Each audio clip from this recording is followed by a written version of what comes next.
A very toxic question. If given the opportunity and you said, hey, let's hook up tonight, how many of your exes would say, okay, yeah, I'm down? What a crazy question. That's a toxic question. But literally in my head, I'm like, I'm filtering through my mind. This show is sponsored by BetterHelp. Take a moment, visit betterhelp.com/trashtuesday today to get 10% off your first month. That's BetterHelp, HELP.com/trashtuesday. You guys, we have a guest today. I can't believe this is her first time on our show. It makes no sense, right? I feel like we've only talked about her every third episode. Wait, what's the special called? It's called Big Guy. Oh my God, it is? Yes. Oh my God, I'm so happy that it's called that. And if you don't know why it's called that, watch it because the bit about that is so good. I can tell people that. Yeah, people call me. My husband calls me Big Guy, and doesn't understand why I don't care for that nickname. He also has a song. He goes, "Yay, she's my big guy." Like, yeah. He follows me around the house, brushes his mustache whenever he has a disgusting mustache, and sings to me like, "Hey, she's my big guy," and then he'll just like shrug with this like "you do the math" expression. Like he wasn't the one that just said that. He's like, "Yeah, what are you gonna do?" Wait, and how did you meet? How does one comedian meet one New York City firefighter? Like, how does that happen? Oh God, I love a good normie. Yes, right. Entertainer, chaotic relationship. That's exactly what it is. That was such a good. That was exactly what it is. Yeah, it's not like we're not like we don't have some sort of calm life. No, it's complete madness. How did you guys meet? And he's emotionally he's a desert.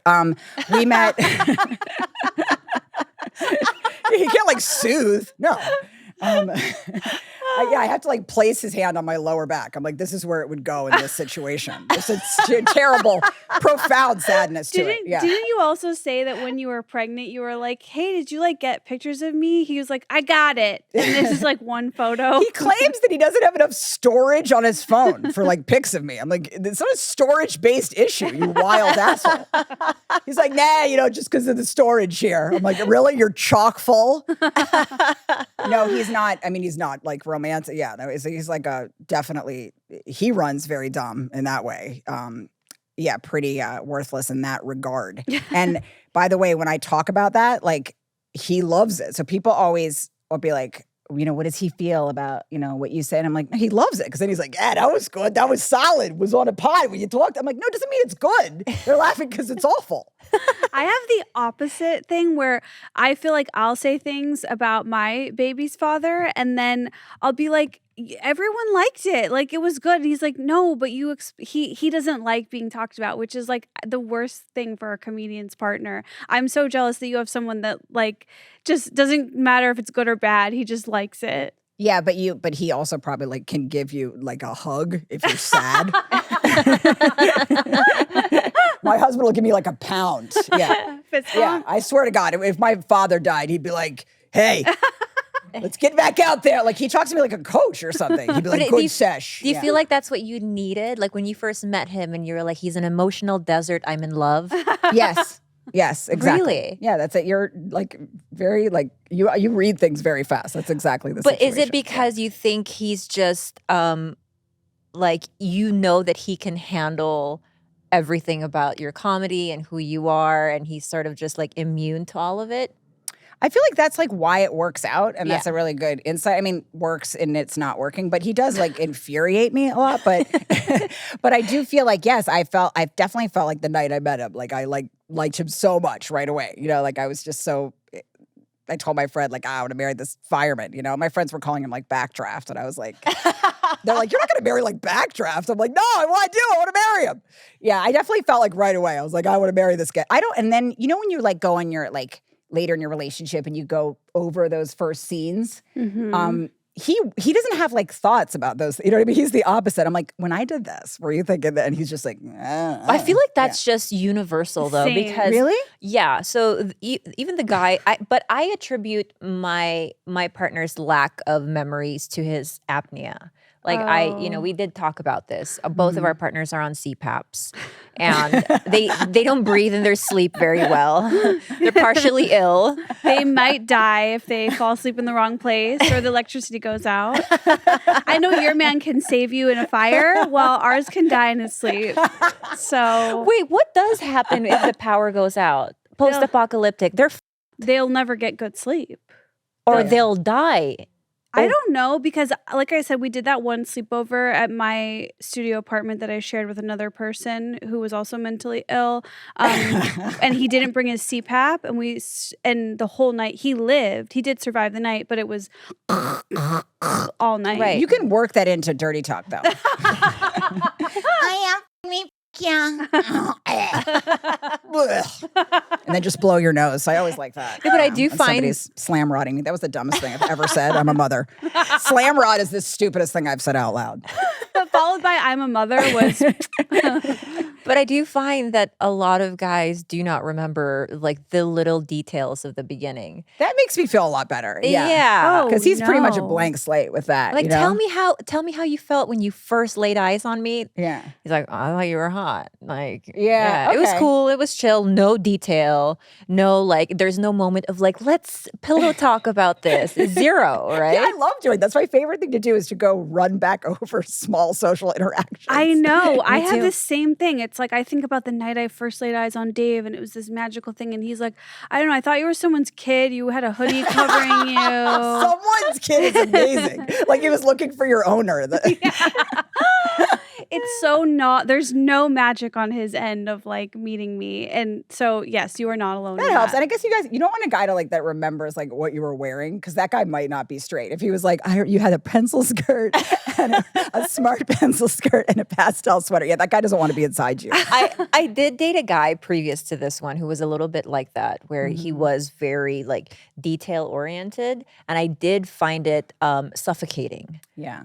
because it's like, because then he was the person who, if I like had a misstep or I did something wrong, he's like, well, you remember when this? He was just too, Ooh. and I'm like, That's exhausting. yeah, I need to be that person. I was Yeah, I gonna don't. ask We you want to another. analyze. Yes. Yeah. What I answer completely is agree. perfect to you guys when you're asking your partners these questions? Like, what do you want to hear from them? The whole detail? I want to hear how rock hard he was the Yeah. first time he saw me. How he immediately knew I was the girl of his dreams. Yeah, of course. And that- right? Since Dave Yeah, I thought just I want a was series of compliments. I don't want him to I just want a series of hard Just- compliments that I could like screenshot in my mind. Exactly. Yeah. Just compliments. Like my heart skip, whatever it is. Just tell me it was an amazing first, like sight of me. Well, Dave thought I was someone's kid, so I actually hope he was not rock hard. That would be a problem. But yeah, I do agree with you though. It's like you want to hear that like I saw you and I wanted to fuck you, which is that's so gross. Like it should be I saw you and I thought you were beautiful, but I'm as ill as you, and I want them to Right. just think I'm a piece of That's meat. all I care about also. Like, Really? Yeah, I'm a real dumb hole that way. I don't care if anybody says I'm funny. I'm like, beat it. Get out of my inbox. Tell me I have a nice rack or something. I don't Beat care. it. It doesn't do anything for me. Yeah. I think you are a big guy. You just told someone to beat it. I don't, what am I, 70? I mean, I'm talking do like I'm in the winter of my life for some reason. As Yeah. kids, did we like to hear how our parents met or fell in love? Is that something we like had an ick about, or did we like hearing that? I always think it's interesting how people meet. I ask everybody how they meet. I think it's Wait, very, how did you meet your man? I was this is very embarrassing, but I was definitely looking like I wasn't like, who, me? No, I've never been that. No one's ever looking for me. I was waving people down. Yeah, I was looking in such a way that a lot of my friends were actively concerned about me. They were like, this isn't good and you're not coming from a healthy place. I would go to steakhouses after spots and just look for a guy because I heard that men hang out at steakhouses. And I didn't realize like how actively humiliating that is. I was like, I talked... I was like telling people, and my friend was like, you can't tell people that you're doing that with the steakhouse. Wait, single men at steakhouses? Yes. And I kind of agree. Steakhouse is good because it's like, well, they can afford to go to a steakhouse. Yeah. So that's good right out the gate. Right. but I don't know what else. Are you looking at what cut he's ordering? If it's like, cap, or if it's filet mignon, or I just have a throbbing desperation, but the cut of the steak is amazing, and I should have thought of that. And I would get there and think I would say something, but I was like, I'm going to say to some stranger. And then instead I would just kind of like, just sort of glare over towards them. And they were usually pretty alarmed by me, the group. They called the But police. my friend met me at the steakhouse, and she was like, hey, I don't know how many times I can keep meeting you here. And she was like, because we weren't cashing in numbers. We weren't crunching too many numbers. They would just like hit on her and go. And she's like, why don't I set you up with a fireman? She's a comedian, Irene Bremen. She's really hilarious, one of my best friends. And she has a special out also on Amazon. And she was like, I'll text my husband and see if he has a fireman for you. So we were sitting at the steakhouse bar, and she texts her husband, and he sent back almost immediately like 2 options, which still fascinates me. I'm like, how did he have like 2 firemen like ready on his phone? He was just like, yeah, this guy or this guy. Like, which one does she want? So it's like, I ordered him off that. Yeah. I have to say, I relate so much to the like going out and trying to find someone and failing, because I literally my whole adult life did not know that men actually hit on women in bars. Like, I thought that was just something that happened in movies. And then I had this gorgeous roommate who looked like young blonde Rachel McAdams. She lived with me for literally a month in my early LA days. And we're like, we're new roommates. Let's go out to, we had mutual friends, but let's go to a bar together. We go to a bar in Santa Monica. We walk in, literally 7 men zoom right towards her, and they're all asking for her number, asking to buy her drink. I'm like, I did not know this was a real thing, and that was a really sad time, actually, learning that information. But why was that sad? Because they were only hitting on her, and it had never happened. Oh, I thought they were going to both of you. No, Rachel, It was all her. That's not this. Look where we are. No. I mean, yeah, I just assumed they were all hitting on you. I know that feeling. It's not a good one, and I've definitely. Yeah, my whole life I've been like an appendage to some hotter woman. So I always feel like that when I'm out in public, especially when I'm with my friend Irene, because she's like aggressively hot. People are just like coming everywhere and like tripping and falling and stuff. It's kind of like an impediment to movement. I feel like there is meeting a guy at a bar is I don't know. I've never had any like successful long-term relationships like sprout out of that. I guess, but then it's like, what? I genuinely don't understand how people meet random people, because dating apps have proved that that's not what's up. Since we were set up, we still did meet in a bar, because then he was brought to some bar in Brooklyn to meet me, and and then and my friends brought me, and then his friends brought him, and yeah. I mean, I shouldn't talk. I met Bobby on Tinder. I feel like you could meet somebody anywhere, any which it's just way. about Yeah. But also that was like kind of the golden era of Tinder. It was. I know was a lot of first dating people app in that era of Tinder where like they got married off of it. Really? That first year of Tinder. But then I feel like everything went downhill. Yeah, he was like my first and only date. That's like really? the only way. So you hadn't dated?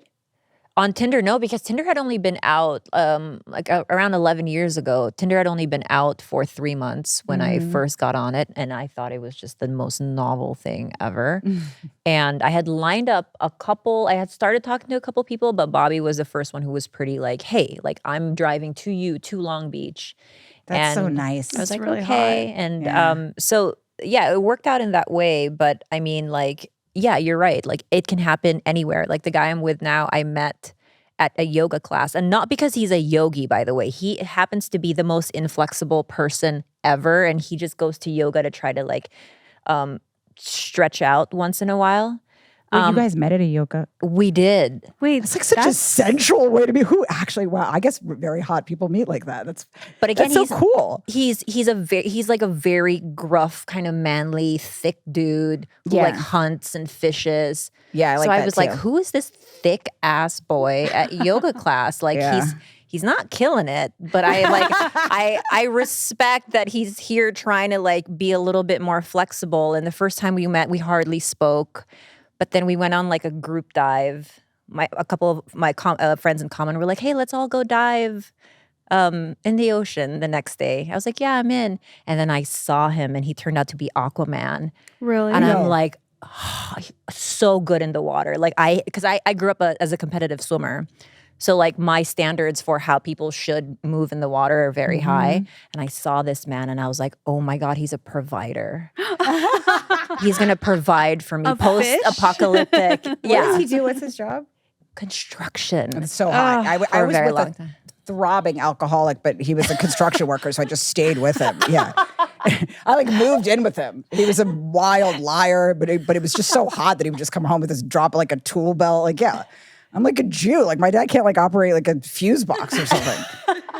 But I love that exact type. Like I'll just see like the idea of a thick man. Like somebody's like he's thick, and I'm like like a thick thigh somewhere. I Just love goes a thick straight thigh. to the vag. No, Thick that, thigh is that is important. why baseball thigh. players are the hottest athletes I to agree. me. Yes. Because they've got those I thick love those legs. those pants, and then just like speaking of Slam Rod Central, but yeah, I do think I like a thicker because also because I'm not small, so I would need to be I have to like get a larger guy because I've never been like a petite or whatever.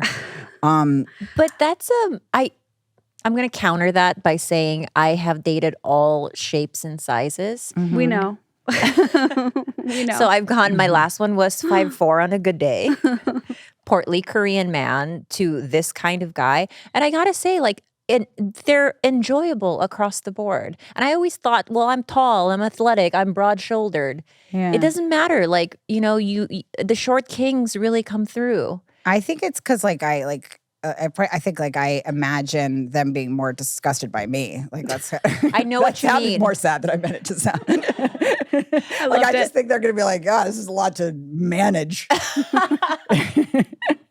But you're right. You're absolutely right. And none of those things matter. Like I would go into like therapy with all these theories. I'd be like, so what I need is this and what they want. I'm like it's like not an Amazon cart. You're gonna just meet No, somebody. I know. We will all find ways to pick apart why we are not good, attractive mates. Like I did that for years. I was like, well, I have pale skin, I have dark hair, I have a round face. And then I meet Dave and he's like, I think your cheeks are beautiful. I'm like, whoa, like what? Like I Yeah. can't believe. And now I'm like, oh, of course I am like a type for someone.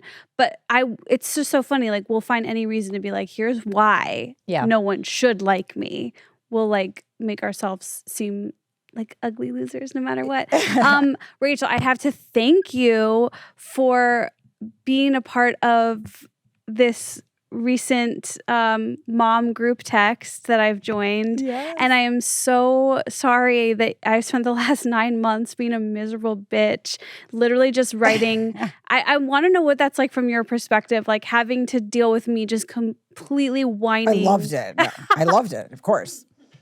Well, yeah, because like you just like know that this good thing is going to happen, and you have like good news for somebody that's flapping around, and and also and like when you were going through, I knew would get better. So we were talking about this a few minutes ago, like when you were saying like, oh, the first trimester, this is happening. I'm like, oh yeah, that's disgusting. And you always want somebody who's just freshly been through something that can tell you that, oh, the next chapter is good, So it's very Yeah. satisfying. I just feel like I'm the bearer of better news. But leading up to it, I'm sure it's pretty hard to believe that you're going to feel this great about it. Right? I was just like rocking in a corner, just like glaring. I wasn't like just. Yeah. Were you pretty miserable too during pregnancy? I was not like, I didn't like love it. No, I was not one of those women that loved it or and any suggestion to make anything easier, I was just like, Off. yeah. Yeah. I'm like, fuck you. Yeah. It would Yeah. be like sway and, like near, somebody told me to sway. I almost punched her. She's like, just sway, kind of enjoy what I'm like. I just wasn't prepared for how funny it is. And it's very funny and funny things happen all the time. Like, because your kid Yeah. is so cute and And they say shit that you made this person. They walk into your room and say things. It's absolutely hysterical. Like my daughter will just like wake me up in the middle of the night and like now she wants to get in my bed. So she'll like compliment me first to get in the bed. Like she like works me and it's hilarious, She'll be like, oh, that's cute. And I'm like, it's like a black scrunchie on my wrist. She's like, oh, that's cute. And then she's in the bed, this 4-year-old. She's like, where'd you get that? Like she tries to kind of like charm me and it's so ridiculous, and that is so funny. cute. It is really funny. So you always knew you wanted to, but you were just like, I don't know how it'll happen because of this career I'm in. Yeah, and I just kind of kept kicking the ball down the road, and then we were talking about this. And then I went to go get like tested, and they said I couldn't have a baby, and then they said it was too low for even like IVF or whatever. They're basically just Were you Too low is trying? not what they said. Were but- you trying before you went to get tested? So we went to a fertility clinic and did a bunch of blood tests, and they were like, "Oh, it's not possible for you to be pregnant in more clinical terms." And then, How can That's they so just tell someone that it's not possible? That is so interesting to me. yeah, it was very. I like to tell people that because so many people are going through stuff, and it was very. I mean, yeah, like, and 2 people told me that too. Like 2 different doctors said. They called me, this nurse, I remember, and she was like reading me my score or whatever. What, by the way, I have no information as I'm telling this story because I don't like remember. I just remember it was bad. It was a score of something. I don't know. It was a womb score, I believe is the clinical term. She was like, and I'm asking her to explain it to me. I'm like, can you explain what that means? And she's like, I mean, it's not good. It's 0.003. Like, it's bad. That's how she talked to me too. I'm like, fuck you. You know, like, people can be very jarring in the process. So she was a little much and I was sad. And then I just got pregnant. And then I went back to both of the doctors and I was like, well, that was weird that you said I couldn't. And they were just like, I know, isn't it great? Like, I'm like, no, you made a mistake. What was their explanation for They all of didn't have that? one. They were just like, water under the bridge. I'm like, no, you can't do that to people. That is crazy. They literally told you you can't get pregnant. You're not even a good candidate for IVF. They're like, you don't have enough of an egg reserve or whatever. Like, you can't have IVF. I love that you helped me with that. You can't do IVF.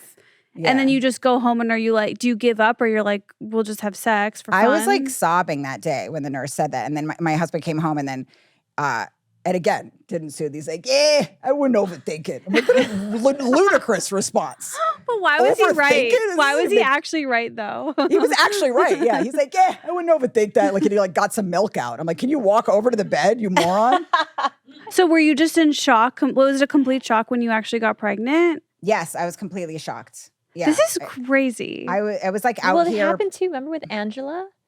What? Similar. Angela Johnson. She went through all of those yeah. rounds of IVF and so many disappointments, and then she got pregnant spontaneously. But nobody told her, like, you're never going to get Right, pregnant, right, you right. barren bitch. Like, that's what's crazy about this story to me. Like, this is important to share because I'm sure there's plenty of people that this happens to and they're like, I'm screwed. And then they have a baby. Yeah, it was very, and I have no, like, nobody could explain it. Like, the only thing that when I pressed them, they could say is like, maybe the blood work was wrong. And I'm like, it's not even a good story. No.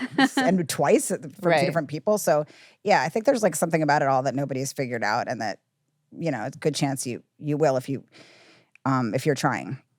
How do you feel like comparing your life before and after? I definitely feel like it's really fun, but I also feel like I'm in no way like juggling anything. And also, I was a mess before, and I'm still kind of a fun-loving mess. I've just accepted that that's what I am. Like, I'm not gonna pull anything off quite right. Like, I always get a little note from her school, like telling me what mistake I made that day. what do they say? They always scold me. I think that's also like I just get scolded a lot in general. People are comfortable scolding me. So like, the teacher will DM me. She'll be like. I hope she doesn't say this, but she'll be like, her water bottle wasn't filled to the top today. I'm like, top her off, bitch. First of all, come on. Who writes a message about that?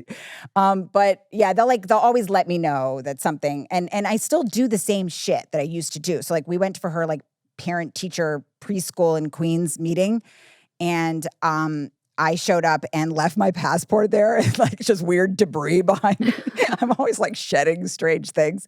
And I still do stuff like that. It's just that I'm now also a mom doing that. So in some ways I was surprised by how much I didn't grow when I had a baby, but also I was like, oh, you can still, it's okay. You know, you can continue to be a disaster to some degree. Yeah, you just have to be, it's just your connection to your kid, you know? This show is sponsored by BetterHelp. Esther, you and I are mentally ill. Oh, wow. You just came right out and said it. I thought maybe we'd warm up to it, but. Well, it's obvious. Especially this episode. We can't hide it anymore. I will say this. If I didn't do therapy once a week, I don't know how I would arrive to work.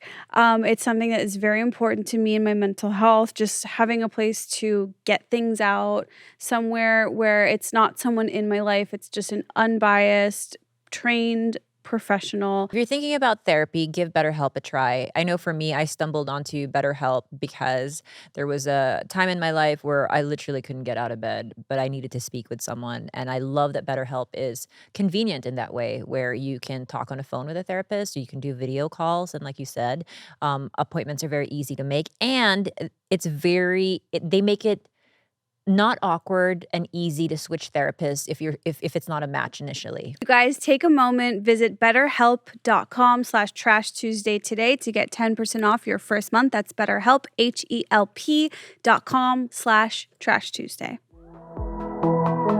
I heard this author who I think she's also a podcaster. Her name's Kate Kennedy, and she, had a baby like around this age, whatever. And she said, I was never domestic, but that didn't mean I wasn't maternal. And I'm like, oh yeah, I'm not domestic. Like I'm not going to fold. That's such a good insight. I know. Like I'm not going to fold clothes the right way.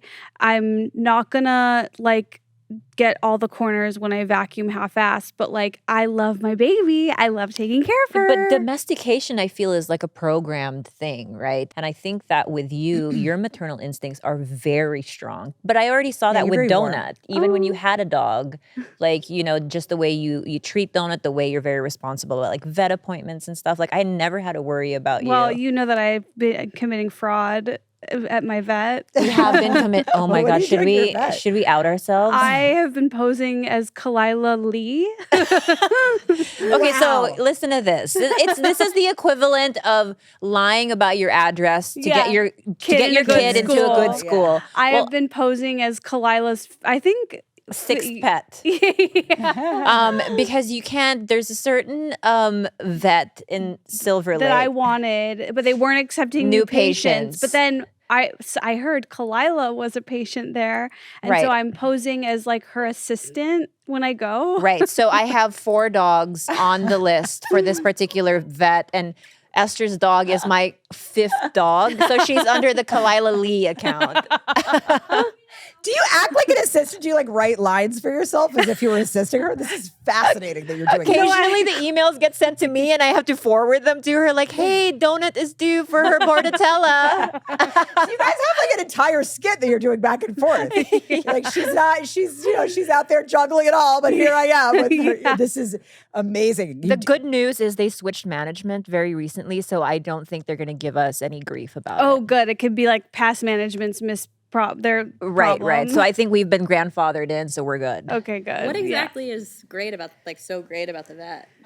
Location-wise, convenient. It's just close this to is where an I live. advertisement for this vet. Oh no, we won't name them because No. I'm just what would compel someone to do that? There was one particular vet there that was such a rock star that everyone wanted to have as their primary. So that's where I put my kids, and she wanted her kid there. So this is why. I know you guys don't see it this way, but I feel like it's, and I'm not suggesting that you say the vet name, but I'm saying obviously it's a delightful place that you're going through this many they make 80s movies about this kind of stuff. It's hysterical that you're doing this. And I'll go in, and then you'll put wearing disguises. And also, by the way, probably a sign that that's the kind of stuff you have to do when you're a mom. You have to quickly think of a series of things to make something work. Yeah, it's a lot like 80s movies, just quick ways to jam in, get things done when you're in wacky situations. Yeah. But this is why Whitney Cummings' friendship is so valuable to me, because so her much access to information. veterinary care is endless. It's bizarre. It's downright bizarre. Her veterinary hookups are, I've saved so many dogs and have sent so many people to her ex-boyfriend, the vet. Yeah. Yeah, he's incredible. Dr. Alex. Shout out. Yeah. He is amazing. Yeah. And Whitney is actually who connected us on the mom's text. Yeah, she's she has so much information about everything. She's like a file fucking cabinet. I know. Any question you ask, she's do you want this or the French version or something? She's always got a million facts about pretty much, she's a researcher. She knows her shit. Yeah, and I'm more I'm a mess. I want somebody else to research for me. And I was the same way with being pregnant. People were what style, what vision? I was I don't know. I just wanted some controlling lady to take my shoulders and be do it this way, that way. I'm that way with everything. Somebody's use this shampoo. No, Yeah, I totally. need somebody to Because push me in directions. I'm like, I'm not the professional here. Like, that's why people were like, do you have a birth plan? And I'm like, no, like the doctor knows what to do better than me. Yeah. Wait, and Yeah. did you actually hide your whole pregnancy? Yes, the entire Why? time. It was so dumb. Like I was like, I don't know. I thought like I treated it like I got pregnant in like Catholic school and I was like 15. Everybody's like, yeah, that's what you do. This is a common phenomenon I've heard from people, and it's mostly like I think people who went to Catholic school or were super religious, but they're like embarrassed to be pregnant because that means everyone knows that they had sex. Oh, I like that everybody knows I'm a godless whore. It's such a stupid thing to say. Because my husband slam-rodded me. I'm gonna keep saying slam-rod this whole hour. I kind of like it. It's like it is evidence that you've done something foul, and it's hilarious when you think about it.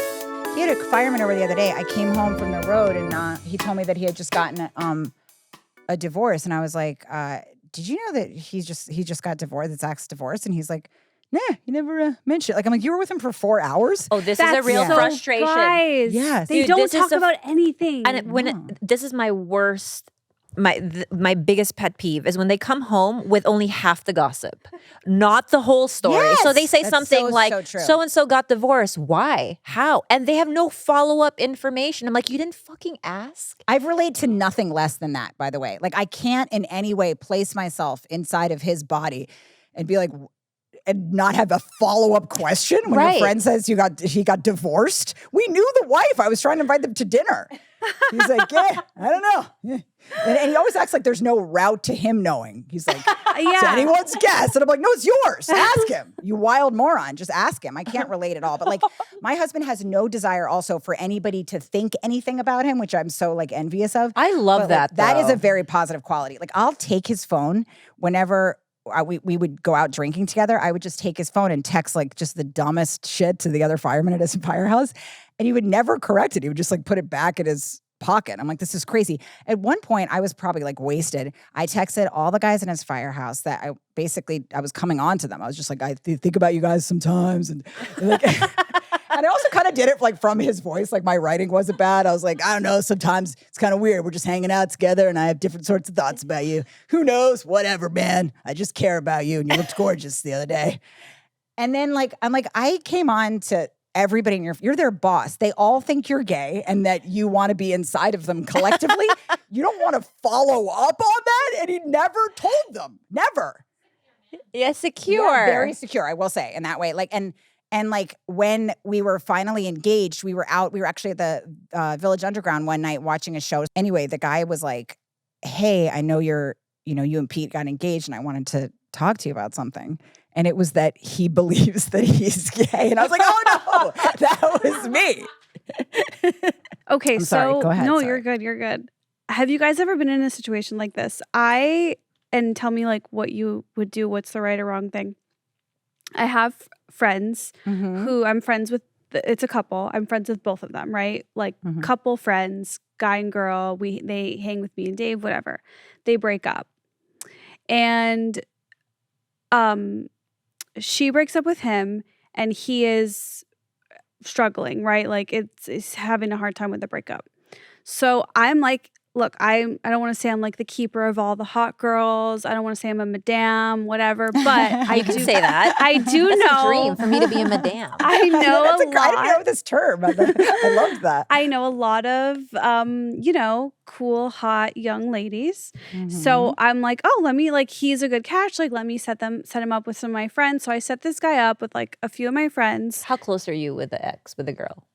I would say I'm like the same level of closeness with both members of this couple. Okay, because you're already playing with fire.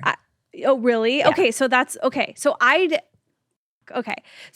was like, That's this a is good point. completely innocent, right? Like he's down in his dumps, whatever, from being broken up. So I'm like, let me set up. I set up, the dates go, whatever. He doesn't like land it with any of them, but they go on dates. A few months go by.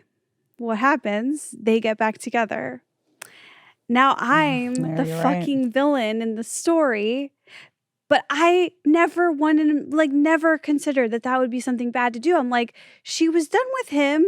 He was sad. I thought I was doing a great thing. You're looking at it through very objective lens, but people in their relationship are very emotional about it. So I think that, like, I don't think that you came at it like, I don't think you were wrong, except that Okay. if you did this, like, you're friends with Bobby the same way you're friends with me, right? Yeah. I mean, I hope you like me more. Well, we're closer. We're closer. And you're more of a human. Right. You're more of a human is the best. But you've known him longer. Yes. You have more history. Yeah, but. Yeah, but I hope to God you like me more. Yeah, obviously. But if you were to set him up with someone, that would absolutely crush me. Not because I want to get back with him. I understand that 1,000%. But it's because yeah. Esther, we're friends. Like, this was a painful thing. I understand she did a breaking up. Yeah. So you thought, oh, it's fine. But I think that it's just, you cannot insert yourself in the matchmaking game amongst friends. Because it just gets you will, no matter if you. How could you tell like that it would be bad right away? Like, did you ever do that? No, because I've never done it, but I've been in that position of being the girl, of being like, wait, what's your business here? Now you're setting my ex up. Like, it's too close to home. Okay, this is interesting because I had never thought about that. But if this is completely hypothetical. This has not crossed my mind at all. But you're saying, like, literally, what if today I would set up Bobby with someone? Would you be upset? Yeah.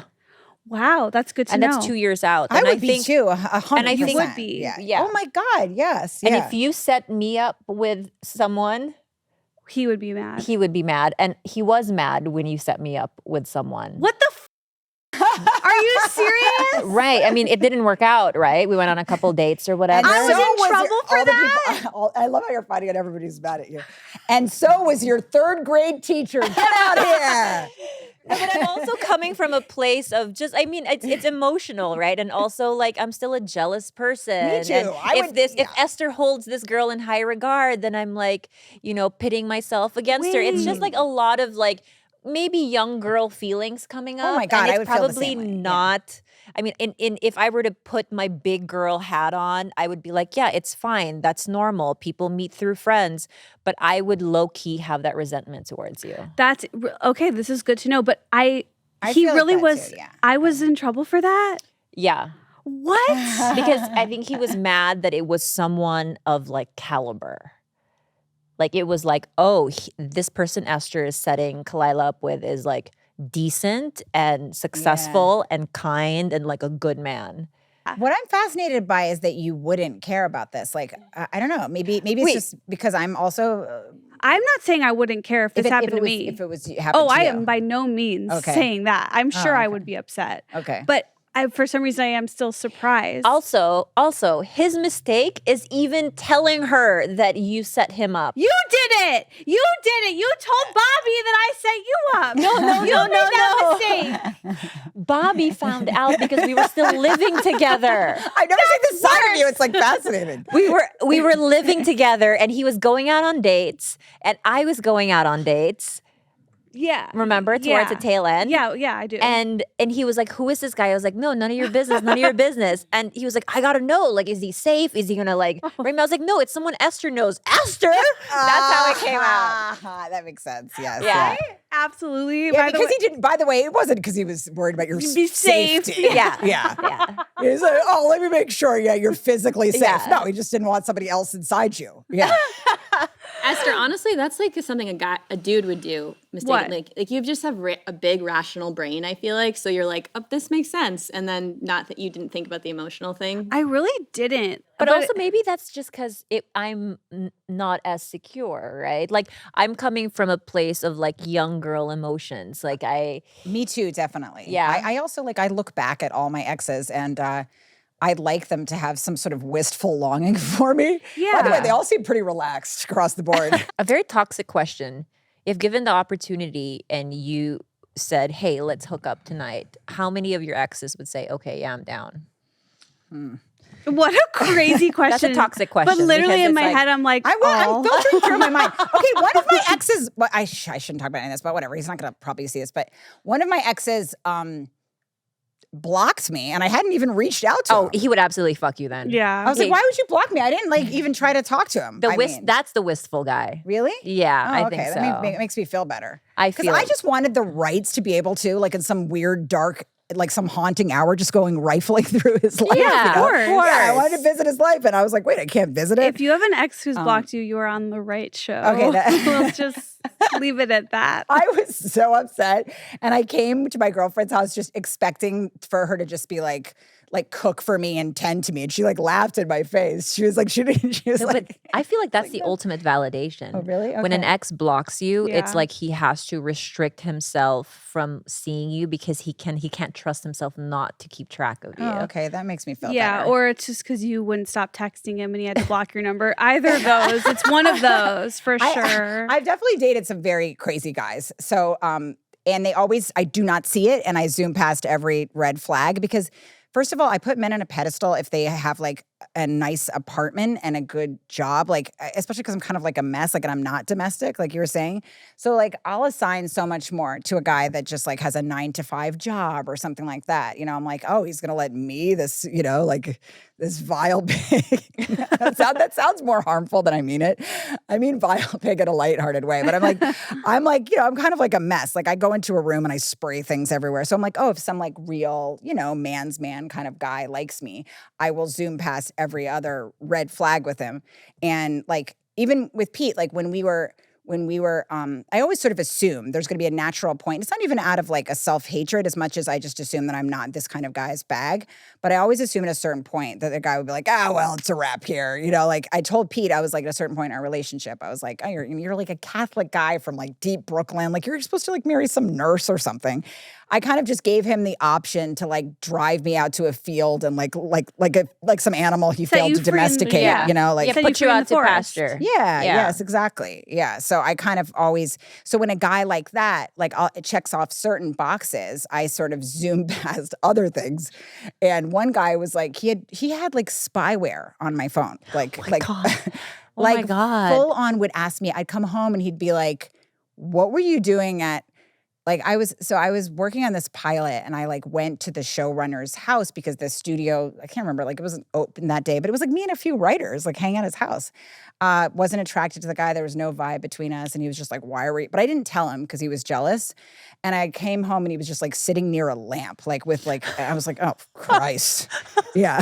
That's like the most ominous looking sight, a man just with a single lamp. And he had whiskey too. It was like an old noir film or something. He just had whiskey and a lamp and he's like, well.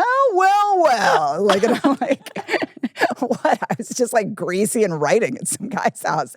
But he was always piecing together which is also like, I wouldn't be good at cheating. I've never cheated and I wouldn't be good at it either. Like it's like same with like murdering somebody. I couldn't like there'd be blood like they'd immediately find me. They'd follow the blood trail back, littered receipts everywhere, and he's always like, well, it seems a little strange that you were in this neighborhood.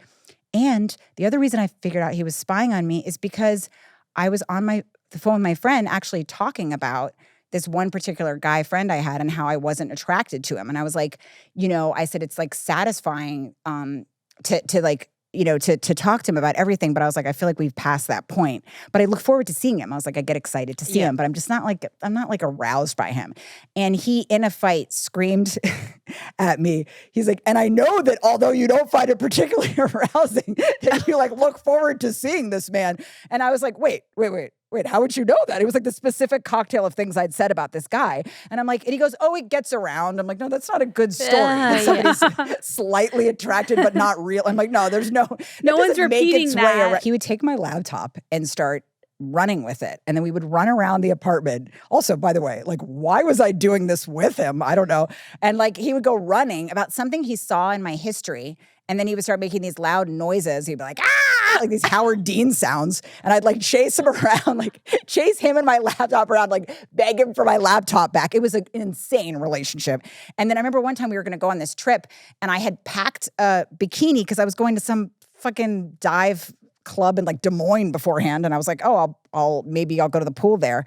And it was a bikini that he'd given me. And he was like, you were going to bring a bikini that I gave you to Des Moines. And he always started it like it was the most disgusting story. He's like, so you were going to go to La Quinta and sit by a pool feeling kind of sad? And so I'm like, yeah, that tracks, yes. But it was always just the craziest things. And then I would just like beg him to like for it to stop. And then, but we were together for like 3 years. I mean, Wow. I've definitely been out with, stayed in some insane situations. One guy pretended that he was a war veteran. And he was the construction worker. He was so hot. He was like a wild alcoholic, just like bright red eyes, but he looked like Paul Newman. Like he was just my type. A and natural tan from the liver cirrhosis. Yes. Yeah.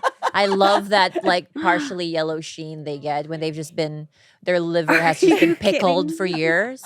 I did not know about that. Oh yeah, you get the alcoholics tan. I know what you're talking about. Yeah. And he had an organization, like a system and a bar. Here's how you could really spot like a tried and true working class alcoholic is if there's sections with their money. Like there's on the bar, there was like a cash, like in the change. Like that's when you know you're gonna be drinking for like 7 hours. If you have like control issues around your bar piles. Do you know what I'm talking about? Yeah. It'd be like, he always was like, had everything kind of, very sorted. And then he would just at a certain point at night start glaring at somebody. And I'm like, and it'd be the most random person. I'd be like drinking with him at like a Port Authority bar. And he'd just be like looking at some like old divorcee, like, I don't know. And I'm like, come on, you can't have beef with like Virginia, some 70-year-old at a bar in Midtown.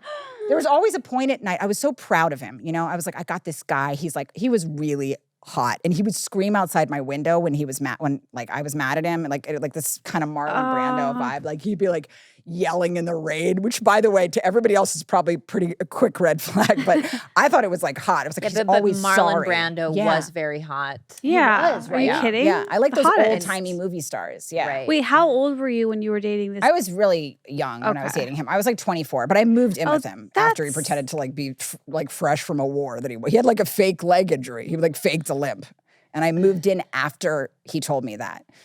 And he told me like That's okay. I stayed with a guy for 4.5 years, and he had lied about traveling to, of all places, Sri Lanka, and lying about being an ex-lifeguard. And I stayed with him for like 4 more years. So I've been with a lot of liars too. And it's Yeah, I weird, think 'cause it's like my like- family nobody lied like too much or anything. Like I don't know what it is about that I've been with these wild liars. it's like, so weird the lies that they do pick, though. It's almost as if like you cannot cross-reference with someone. Because even saying you've been to Sri Lanka, because I think Khalyla, she grew up in the Philippines. She's traveled around Asia. Like I have to have something that is similar or that can like match her international kind of vibe. So he was like, yeah, like I went to Sri Lanka. I was like, oh, what airport? And I started like asking him questions and he couldn't answer. And it turned into this whole thing of like, wait, you've never been to Sri Lanka? He's like, I did. I just had to fly back the next day because I had food poisoning. I was like, no one goes to Sri Lanka and doesn't write out food poisoning. that's a hilarious Yeah, lie. like what the fuck? You flew back because of food poisoning, but it was the weirdest lie. But I ended up staying with him also because he was a really great guy. He just told weird lies. But he wasn't bad in a relationship or bad He towards wasn't you? bad in a relationship. And how at did you all. start catching that he was lying? They asking basic questions because I had like genuine interest The in stories about didn't Sri track, Lanka. Yeah. about like You were just an innocent girl who Right. wanted That's to go kind to of how Sri I- Lanka one day. I'm like, oh my god, someone who can take me around Sri Lanka. He sounds like an insecure man that just Yeah. wanted to be like relate to you. I honestly. did that when I was like in a high school. Oh, like for I sure. would Yeah. make Junior up high, all yeah. kinds of stories that I thought men would find very intriguing. Right, we But were that all stopped pick pretty me young. girls. I Yeah. mean, I probably had 6 different accents when I was in high school. I had because I was an immigrant and I had very strong consonants. Like my Filipino accent was really thick, so I would then embody different types of.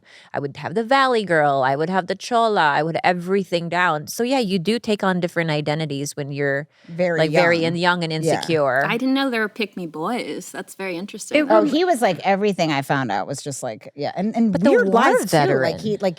The war veteran's pretty rough. It's Like not where good, did he I'll tell say you he that. got deployed and got Also, injured? that's a guy that's gonna murder you. Like he would have made a suit out of my skin if I stayed much longer. Wait, where did he say he got deployed and how did he say he sustained the injury? The first night that we met him, he was kind of like dusty, probably for being just like He was dusty? Was it Like, 9/11? again, probably from like drinking for like 6 hours straight and just roaming around on the He was losing street. blood. Exactly. It was just the blood going to his head. And then my friend like found him outside. She's like, oh, I found this guy. Like, again, not good. You shouldn't find someone. That means they're like homeless or something. So she brought him into this comedy club and he was just, we like started drinking with him. And then he said he was back from a war again at that time, worked for me. I want somebody that I could like, save, fix, etc. I was like, solid. I used to call like some 1-800 number for like AA again and again. I'd be like, no, you don't understand. He's an alcoholic. Like, you have to fix it. Like, they're like, it doesn't. And I was like, no. He drank like, I'm like, wait till you hear this. It's not the whiskey after all. I was just like begging him. I was like, please just stop drinking. I was offering all these different ludicrous trades. Again, keep in mind, I was 24, 25. But I'd be like, he loved this game that was about war. It was like one of those fake war games where he could pretend that he was like a veteran. It's called Aces High. And it had like rudder pedals and stuff. And I was like, I'll get you new rudder pedals if you just stop drinking with my nanny money. I was like begging him. He would come home from his construction job and just like chain smoke Marlboros. Like, he was the wild asshole, but I found him so attractive. And he would get on this like Aces High game. And by the way, he would talk about the game as if he'd been to real battles. He'd be like, you didn't really support me in the battle. I'm like, but you weren't in battle. It's not real. He'd be like, that was a crazy battle the other night. Like, and he would go on the road with me and meet up with other people from this game, Aces High. God. And then they would together like share like war stories of how they like invaded some village. I'm like, this is a game.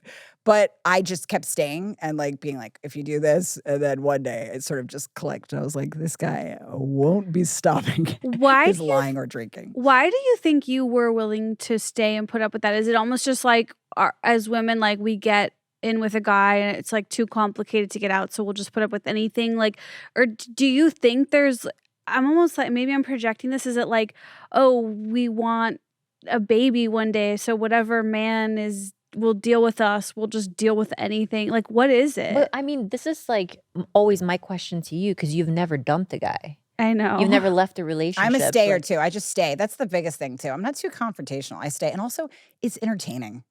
Like, the whole thing was hilarious. There's a part of me that just finds it all so funny. I think on some deeper level, I did love him, but I think it was also like exciting. Like, I'm ADD. Every night with him was a shit show, but it was always funny. This is how I am with friends. Like, I will be dragged through mud with a friend if they are fun.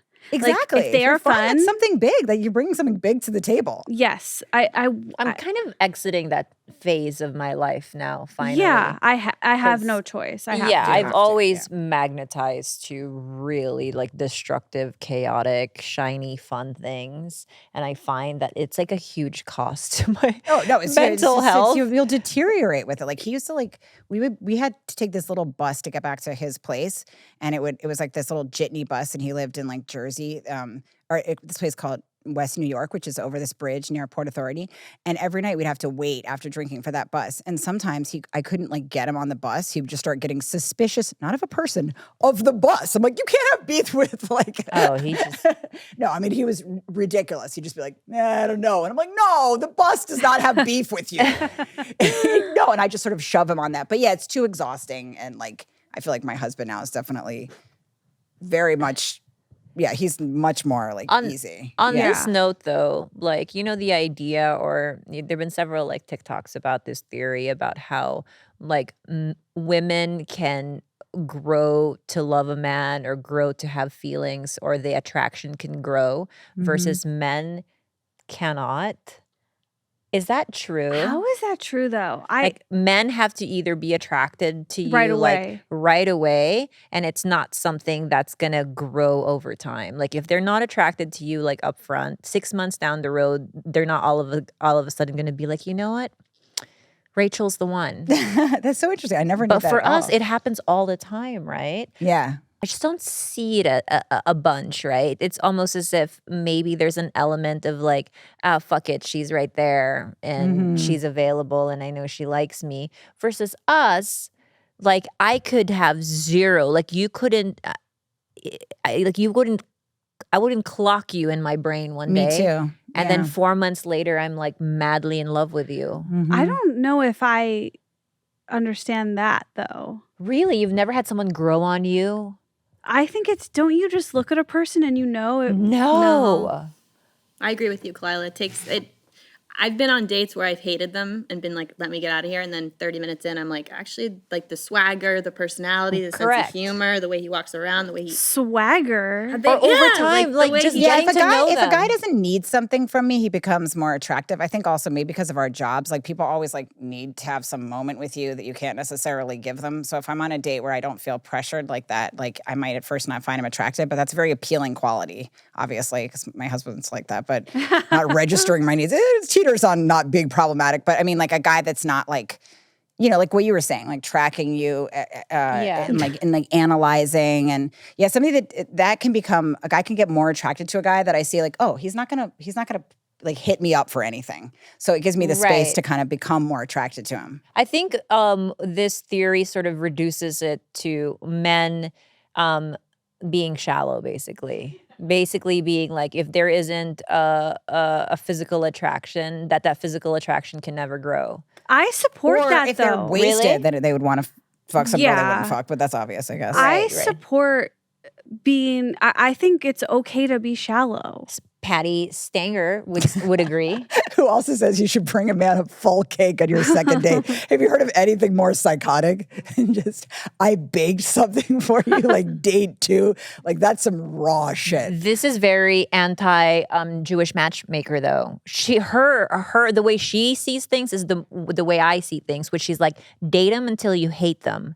She's like, if you 30% liked him on the first date, keep dating him. Well, I do think that feeling of excitement is not a good feeling most of the time. Like it's correct. Like you need to grow with somebody. That's exactly it. That's not something you have to immediately listen to. Like, but I have to say, I think that I support being shallow. Really? Because you don't help who you're attracted to. And I think it's perfectly fine for a man or a woman to be like, I'm not attracted to that person. I'm not going to grow attracted to them. Like, what's the problem? No, that I agree with, but I don't think that you should force something. But I'm just saying, like, I think what you're saying is like it could grow naturally. Like I went out with this guy, I remember on a date in like 3 minutes, I was like, oh, for fuck's sake. Like he was just, his legs were like swinging like a child. And he had the dumbest legs. Like that never turns around. If you just like look at one feature and they're like, I feel like dumb legs is an ick that you can't come back from. His legs were foolish. They looked like an impression of legs or something. It was unacceptable. And he just talked about his ex-wife the moment the day started. Oh, he was just Lord. Raw fury at some broad named Diane, which is a hilarious ex-wife name. He's like, fucking Diane. But like that's a guy like that was it. It was a wrap. Also, the next day he wanted like feedback from me. I'm like, no, you don't. Nothing. It's over. You talked about Diane and you had absurd legs. He wanted feedback. Yeah, at the feedback thing, I think is crazy. That like he was like just asking honestly, and I'm like, I mean, what do you mean to tell you? I don't want feedback. Like, obviously, if you don't call me after one date, it's because you weren't attracted to me. There's no other story that you're going to detective out of someone. Feedback should cost money. Like, you need to pay me if you want feedback. Because that's like time and energy and effort. I also think it's okay, perfectly acceptable to ghost someone after a first date. Absolutely polite, I would say. I don't need to know. Have you ever gotten information about why somebody wasn't into you? And I'm like, it's very jarring. I'm I don't want that. Throw me off. Yeah. I don't want your analysis. Yeah, no one needs that. That's so weird. Yeah, I would just rather pretend that you died. Yeah, or his phone's broken and he lost my number. Yeah, I'd like to just believe some story my friend tells me that they're just scared of strong women or something, some nonsense. You just can't handle. It's totally not that they got a whiff of my breath and it wasn't a match. It's not a that me thing. It's clearly a him issue. Yeah, no one needs to know that at all. No, for sure not. Yeah, perfectly acceptable. If a first date's not going well, forget it's fine. No follow-ups are needed. Yeah. And also, like, that is an ick, though. Like, to have to explain to a man why we're not going on a second date. It's like the fact that I have to explain this to you is why we're not going on a second date. And again, any guy that wants to do an extra lap of processing, so unattractive. Do you think it's the same in female friendships? Like if you're just like it's not a match anymore, like do you owe that person an explanation? I kind of don't think so. I have a friend that I used to know a long time ago that keeps like just like hassling me about why I won't make more of an effort. And I feel like, no, like if you're doing that, that's annoying too, because especially if you're busy in our lives and like I'm hurling myself all over, like that kind of ended it. The fact that she kept wanting stories about why I wasn't as available. I feel like if you're connected to somebody, it's there. And you pick up right where you left off with no explanation. Those are my favorite friendships. And also those are the ones that sort of stand a test of time. Like I never have to explain to my best friend who I've been best friends with since I was 15 like why we haven't spoken in 2 weeks. It's like, no, life happens. Yeah, we both know that. Like we're chill. But when we do talk, we'll talk for 3 hours when it's time to catch up. Yeah. Any friend that's like mad at me, I've always been attracted to like, earlier on, just like men and women that were like mad at me about something. But I'm like, if you need any extra, beat it at a certain point. Yeah, look at me talking like an old lady again. What am I hitting? But yeah, I think that's definitely anybody any man that like the next day wants to talk about, like it's one thing about it's like when you first met, what was it like? But that guy that's just like, after one date, like I felt. One guy told me he was going to kiss me, and I was just immediately disgusted. Like, he told me it was going to happen soon. I'm like, no! Why is that so bad? Isn't that awful? That is terrible. Wait, he asked permission. Also, you don't need consent to kiss. I'm sure somebody will trash me for saying that. I'm okay feel with it out. Come on. I do think it's kind of cute. It depends how they say it. I know. I've had it be cute when they ask me to kiss too. you. I've definitely had it, especially when, again, they're big and thick and manly and they're asking such a sweet question like that. Then it's like, ooh, yeah, of course. But if he's telling me it's happening soon, it has to be within seconds of him kissing you. He can't be like he was driving me home and he's like, I've been thinking that when I drop you off, I can't. I'm giving him a voice he didn't have, but he said it. It should have been said in his voice. Sound like that. He's like, when I pull up, I was thinking that I'd like to kiss you, and that might be. And I'm like, oh God, you don't know because that's not even consent or permission. Yeah. He's just giving you his. How he planned his set plans. Almost, and I'm really looking forward to that. Right. Like he feels like he's got it too in the bag. Whereas like asking is like I'm fine with asking. Yeah. Asking's cute. Asking has been cute. Asking isn't bad. I guess it's more just the foreshadowing, like it's like the next fucking chapter of a novel. You're right. The asking could be hot, but he's not like later on in the evening I might have an impulse. Ugh, disgusting. That is so repulsive. You're right. Basic like, but it's got to happen then. You can't tell me about any guy that's planning it. Like it's not a date book. Just you can't make a reservation. Yeah. You mentioning this, I have a fight like ready in the. I want to fight my partner on this already. If I were to ask him the first time we kissed, I bet you he couldn't remember. And that is already like angering me to no end. I love this. I love this side of you. You should definitely call him. I want to know what's going to happen. Can he blame the apnea? Or not? Is that not an excuse? The apnea. Wait, how would the apnea come into play? Because it gets apparently when your brain is not oxygenated for a long time, your memories you have a little bit of like dementia there. Yeah, it's pretty sad. What if he remembers the sex? Is there a difference between first kiss first sex? Okay. Yes, because our first kiss was very specific at a very specific time, and the buildup was intense because like there was like a whole month of a buildup. So if he doesn't fucking remember that. I love that you're pre-angry. We have no idea. I'm pre-angry. He doesn't know what's coming for him after. That he doesn't remember it either. Like you're sure that don't you think he probably does? He won't. And this is going to be a fight. It makes you feel better. There's not a Thank chance. you. Do you think does Dave remember? Now I'm questioning if I remember. I'm like, I don't know, maybe it's mom brain, is that real? I don't know. But first of all, I think I made the move. Which I like. That tracks. That's cute. Yeah, it does track. Yeah. I'm definitely, I bet he would actually. You can make the move. That's so cool. Wait, really? I feel I would be nervous to make the move. I think that's cool that you can and that you can just, I'm with you on this. I've definitely, it's 50-50 You've done for that me. too? Yeah. And like, what do you do? Like, I wouldn't even know what to do. I'm like, I just always wait for things to happen to me, which is not good. Because I'm actually not good when I'm waiting, anticipating something. Same. Right, Like the right, anticipation almost makes me so nervous that I have to just like. Right. I would almost end up being a bad kisser if I was the one, if I had no control, some control of the situation. Well, sense, that I can't say because as I've said on this podcast before, Dave has confirmed I was a bad kisser. Our first kiss was, yes, it was. How long after did he tell you that? Not that long. I told you what he said. He's like, What did he say? he was like, you just seemed really excited. Oh my God. Come on. But I also I like being a bad kisser. Like I think it's cool. Why? Because that's how I learned to kiss. Like I started kissing in middle school and it's very juvenile. It's very like, I don't know. I think it's hot. Yeah. I don't want like these small, like sensual, like calculated kissing. Like I want it to just be like Frenzy. like hardcore kissing. Yeah. is Right. what I- Don't take this the wrong way, Okay. but I've always been convinced you kiss exactly like Bobby. That is Like the way you describe your kissing and the way I know him to kiss, I'm like, oh, they went to the same kissing school. Wait, why? Because the whole like it too excited and the fucking tongue going wild. Is that how you Yes, he was too excited and his like tongue was going wild. I was like, oh, I would describe it as, oh, he was really excited. But then you're right. Like I was fine with it. You were? I was fine with it. Of course, I liked him so much. Yeah. Yeah, you don't really care if you like the I don't guy. care. Like, Yeah. I like don't my care. husband will he'll be like bad in bed one day and think it's funny. He'll be like, I'm like, come on, you didn't do anything for me. But like, that was hilarious, right? That one wasn't good. And they'll like try to high five me after. I'm like, no.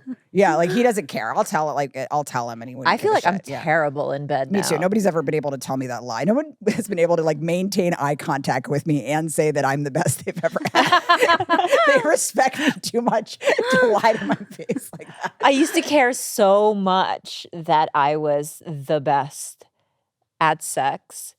And I'm so relieved that you can come to a place in an age where like literally it doesn't fucking matter. I don't care if he says like I am a dead. I don't care. Like I This don't is like care. where my delusions like take care of me because I'm like, I don't even think about that. I'm like, I just tell myself like I'm the best no matter what. And I don't even want to fact check it. Like I just live in that mindset. But that's a great mindset That to is, live that's in. a good mindset. Yeah. Yeah, why not? Well, Rachel, like, thank you so much for finally Thank you guys. I had coming and so being on much our show. fun. It's so fun to hang out with you and talk to you. I could do it like all day long. And I'm so excited that literally today your special is out. Big Guy on Netflix. May 21st. Everyone go watch it. And yeah, are you where else can people find you? Are you going on tour? Yes, I'm on tour. You can go to my website or follow me on Instagram, Rachel Feinstein _ So I haven't named my tour yet. If you guys have any suggestions, DM me. Obviously- I've been on the Big Guy tour now, but I'll Okay. start one. I'll start a new one now. So I have to say, like, when I was in New York for a few months doing stand-up, the best nights were when I'd be at the comedy club and you would show up and watching her on stage, it is like there's no one like her. You are so funny and it's just like so intuitive the way you are on stage. Like I just have never seen that. You're so good. Like I want to watch. If So you have nice. shows this weekend, I think I'm gonna come because you're so funny. I I'm hope trying to make everyone. myself internalize this. I'm gonna run this in my brain. But you like, must that's so know sweet. this.